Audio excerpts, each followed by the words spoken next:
नमस्कार दोस्तों। तो आज की कहानी हाथी और चतुर खरगोश। कहानी अच्छी लगे तो please like, subscribe and share.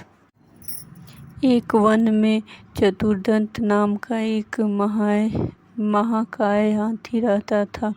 वह अपने हाथी दलों के मुखिया था। बरसों तक सूखा पड़ने के कारण वहाँ के सब झील, तलैया, ताल सूख गए थे और वृक्ष मुरझा गए थे। सब हाथियों ने मिलकर अपने गजराज चतुर्दंत को कहा कि हमारे बच्चे भूख प्यास से मर गए, जो शेष बचे हैं मरने वाले हैं, इसलिए जल्दी ही किसी बड़े तालाब की खोज की जाए। बहुत देर सोचने के बाद चतुर्दंत को ने कहा, मुझे एक तालाब याद आया है। वह पातालगढ़ के जल से सदा भरा रहता है, चलो वहीं चले। 5 रात की लंबी यात्रा के बाद सब हाथी वहां पहुंचे। तालाब में पानी ही था। दिन भर पानी में खेलने के बाद हाथियों का दल शाम को बाहर निकला। तालाब के चारों ओर खरगोश के अनगिनत बिल थे। उन बिलों से जमीन पोली ही हो गई थी। हाथियों के पैरों से ही वे सब बिल टूट फूट गए। बहुत से खरगोश भी हाथियों के पैरों से कुचले गए। किसी की गर्दन टूट गई, किसी के पैर टूट गया और बहुत से मर भी गए।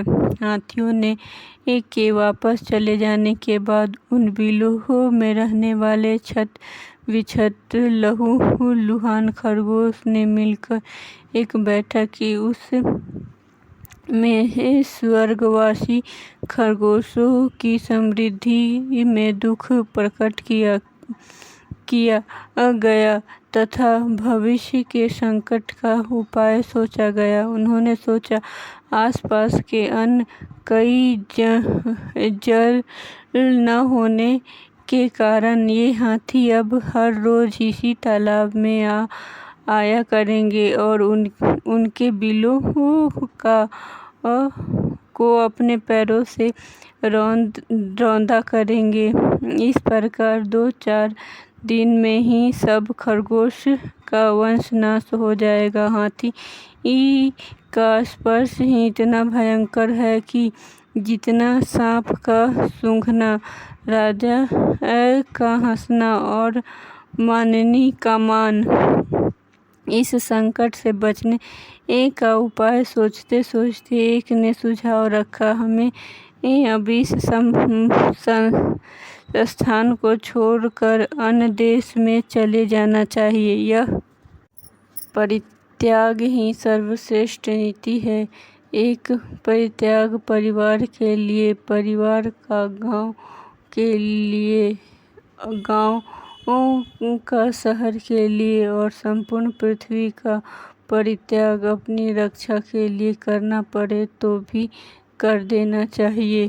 किंतु दूसरे खरगोश ने कहा, हमें तो अपने पितामह की भूमि को न छोड़ेंगे। कुछ ने उपाय सुझाया कि खरगोशों की ओर से एक चतुर दूत हाथियों के दलपति के पास भेजा जाए। वह उससे यह कहे कि चंद्रमा में जो खरगोश बैठा है उसने हाथियों को इस तालाब में आने से मना किया है। संभव है चंद्रमा की स्थिति खरगोश की बात को वह मान जाए। बहुत विचार करने के बाद लंबकर्ण नाम का एक खरगोश को दूत बनाकर हाथियों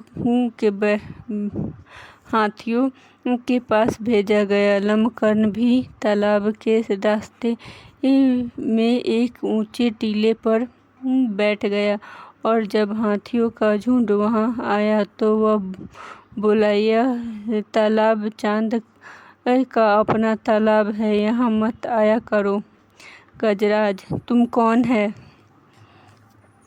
लमकरने मैं चांद में रहने वाला खरगोश हूँ। भगवान चंद्र ने मुझे तुम्हारे ही पास यह कहने के लिए भेजा है कि इस तालाब में तुम मत आया करो।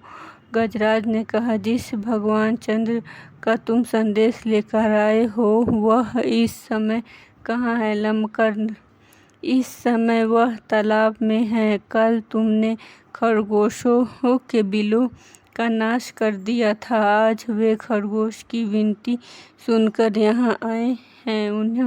उन्होंने मुझे तुम्हारे पास भेजा है। गजराज, ऐसा ही है तो मुझे उनके दर्शन करा दो, मैं उन्हें प्रणाम करके वापस चले जाऊंगा। लमकन अकेले गजराज को लेकर तालाब के किनारे पर ले गया। तालाब में चांद की छाया पड़ रही थी। गजराज ने उसे ही चांद समझकर प्रणाम किया और लौट पड़ा। उस दिन के बाद कभी हाथियों का दल तालाब के किनारे नहीं आया। धन्यवाद।